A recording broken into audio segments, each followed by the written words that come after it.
ನನ್ನ ಹೆಸರು ಸರಿತಾ ಮತ್ತು ನನ್ನ ಗಂಡನ ಹೆಸರು ರಮೇಶ್. ನಾವು ಉತ್ತರ ಕರ್ನಾಟಕದವರು ಮತ್ತು ಇತ್ತೀಚೆಗೆ ನಮ್ಮ ಮದುವೆಯಾಗಿತ್ತು. ನನಗೆ 26 ವರ್ಷವಾಗಿದ್ದು, ಮುಂದೆ ತುಂಬಿದ ಬಿಗಿಯಾದ ಹಣ್ಣುಗಳು ನಡೆಯಬೇಕಾದರೆ ಅಳುಗಾಡುತ್ತವೆ. ಶರೀರ ಆಳವಾದ ಹೊಕ್ಕಳು, ಬಾಳೆ ದಿಂಡಿನಂತಹ ನನ್ನ ತೊಡೆಗಳು.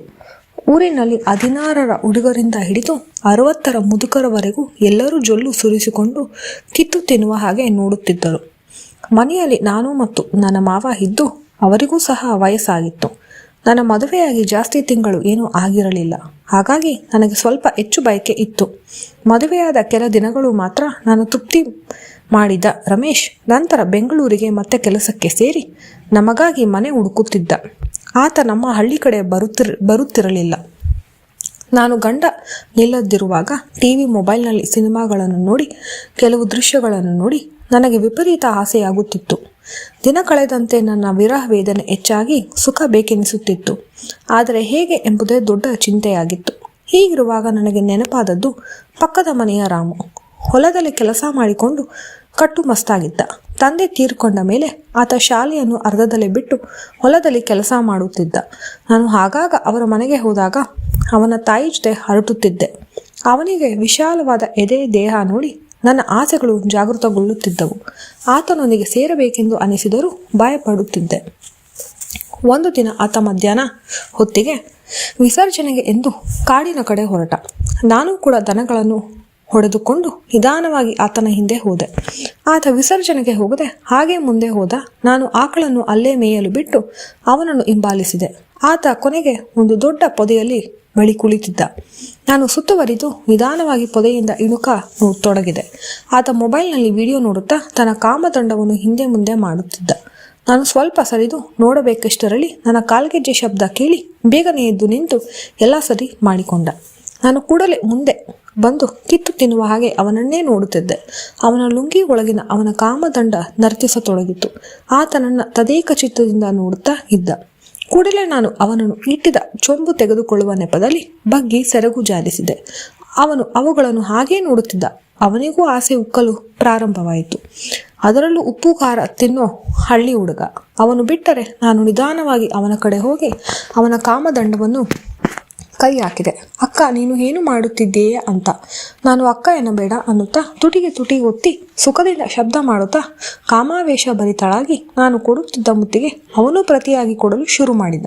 ನಾನು ಚೀಪಲು ಪ್ರಾರಂಭಿಸಿದಾಗ ಅವನೂ ಹಾಗೆ ಮಾಡತೊಡಗಿದ. ನನ್ನ ಕುಪ್ಪಸ ತಲ್ಲಿನ ಹಣ್ಣುಗಳು ಬೀಗ ಹೊರಬರಲು ಯತ್ನಿಸುತ್ತಿತ್ತು. ಅವನ ಸ್ಪರ್ಶ ಸುಖ ಅದ್ಭುತವಾಗಿತ್ತು. ಕೆಲ ಹೊತ್ತಿನ ಬಳಿಕ ನಾನು ಕೆಳಗೆ ಕೂತು ಅವನ ಕಾಮದಂಡವನ್ನು ಬಾಯಿಗೆ ಹಾಕಿ ಚೀಪಲು ಶುರು ಮಾಡಿದೆ. ಆತ ನಿಂತಲ್ಲೇ ಕಣ್ಣು ಮುಚ್ಚಿ ಸುಖದಲ್ಲಿ ತೇಲುತ್ತಿದ್ದ. ಇಡೀ ಕಾಡಿನಲ್ಲಿ ನಮ್ಮ ಆಟವನ್ನು ನೋಡುವವರು ಯಾರೂ ಇರಲಿಲ್ಲ. ಅವನ ಕಾಮದಂಡ ಇನ್ನಷ್ಟು ಬೆಳೀತಾ ಹೋಯಿತು. ನಾನು ಚೀಪಿ ಅದರ ರಭಸಕ್ಕೆ ನನ್ನ ಹಣ್ಣುಗಳ ಮೇಲೆ ಕೆಳಗೆ ಎಗುರುತ್ತಿದ್ದವು. ಇದರ ಸುಖದಿಂದ ಮಲಗುತ್ತಿತ್ತು. ಆಮೇಲೆ ನಾನು ಅಂಗಾದ ಮಲಗಿ ಕಾಲು ಅಗಲಿಸಿಕೊಂಡು ಮಲಗಿ ಬಾ ಎಂದೆ. ಅವನು ತನ್ನ ರವಿಕೆ ಗುಂಡಿಗಳನ್ನು ಬಿಚ್ಚಿ ಹಣ್ಣುಗಳನ್ನು ತೊಟ್ಟಿಲು ಸಲ ಬಾಯಿ ಹಾಕಿ ಚೀಪುತ್ತಿದ್ದರೆ ನನ್ನ ಮನಸ್ಸು ಆತನ ತಲೆ ಕೂದಲಿನ ಒಳಗೆ ಬೆರಳು ಹಾಕಿ ಆಡಿಸುತ್ತಿದ್ದೆ. ಅವನು ಹಲ್ಲಿನಿಂದ ನನ್ನ ತೊಟ್ಟುಗಳನ್ನು ಇಸುಕುತ್ತಾ ಇದ್ದರೆ ಅವನ ಕಾಮದಂಡ ನನ್ನ ಕಮಲದ ಮೇಲ್ಭಾಗಕ್ಕೆ ಹೊತ್ತುತ್ತಿತ್ತು. ಹೀಗೆ 10 ನಿಮಿಷ ಬಳಿಕ ಆತ ನನ್ನ ಗಡುಸಾದ ಕಾಮದಂಡವನ್ನು ನಾನು ಗುಲಾಬಿ ಬಣ್ಣದ ಕಮಲಕ್ಕೆ ಉಜ್ಜುತ್ತಿದ್ದ. ಹಾಗೆ ನಿಧಾನವಾಗಿ ಹೊಳಗೆ ಹಾಕಿದ ಎಷ್ಟೋ ದಿನಗಳಿಂದ ಖಂಡಿತ ಕನಸು ನನಸಾಗುವಂತಿತ್ತು. ನಾನು ಬೇಗ ಮಾಡು, ತಾಳಲಾರೆ ಎಂದೆ. ನನ್ನ ಕಮಲದ ಹೂವಿನ ಒಳಕ್ಕೆ ಇಳಿಯುವಂತೆ ನೂಕಿದಾಗ ಸಿಕ್ಕಿತು ಆನಂದ. ಆತ ಹಿಂದೆ ಮುಂದೆ ಮಾಡೋಕೆ ಶುರು ಮಾಡಿದ. ನಾನು ಸ್ವರ್ಗದಲ್ಲಿ ತೇಲಾಡುತ್ತಿದ್ದೆ. ನಾನು ನಿಧಾನವಾಗಿ ರಾಮು ಹಾಗೆ ಮಾಡು ಇನ್ನೂ ಅಂತ ಕೂಗಲು ಪ್ರಾರಂಭಿಸಿದೆ. ಆತ ಇದನ್ನು ಕೇಳಿ ಇನ್ನೂ ಜೋರಾಗಿ ಬಾಲಿಸತೊಡಗಿದ. 20 ನಿಮಿಷದ ಬ್ಯಾಟಿಂಗ್ ಮಾಡಿದ ನಂತರ ಸ್ವಲ್ಪವೂ ದಣಿಯಲಿಲ್ಲ. ಆದರೆ ನಾನು ಅವನ ರಭಸಕ್ಕೆ ಒಮ್ಮೆ ಕಾರಿಕೊಂಡಿದ್ದೆ.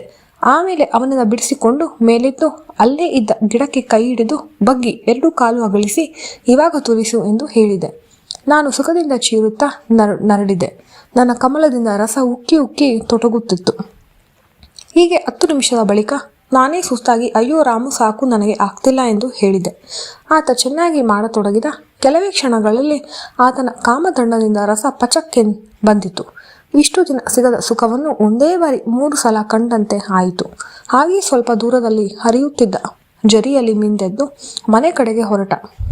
ಇದಾದ ನಂತರ ನಾವು ಕೆಲವು ದಿನ ನಾನು ಮತ್ತು ರಾಮು ಕಾಡಿನಲ್ಲಿ ಅಥವಾ ಸಮಯ ಸಿಕ್ಕಾಗ ಮನೆಯಲ್ಲಿ ಕೇದಾಟ ನಡೆಸುತ್ತಿದ್ದೆವು. ಇವಾಗ ಬೆಂಗಳೂರಿಗೆ ಶಿಫ್ಟ್ ಆಗಿದ್ದು ನನ್ನ ಗಂಡನ ಜೊತೆ ನಡೆಯುತ್ತದೆ.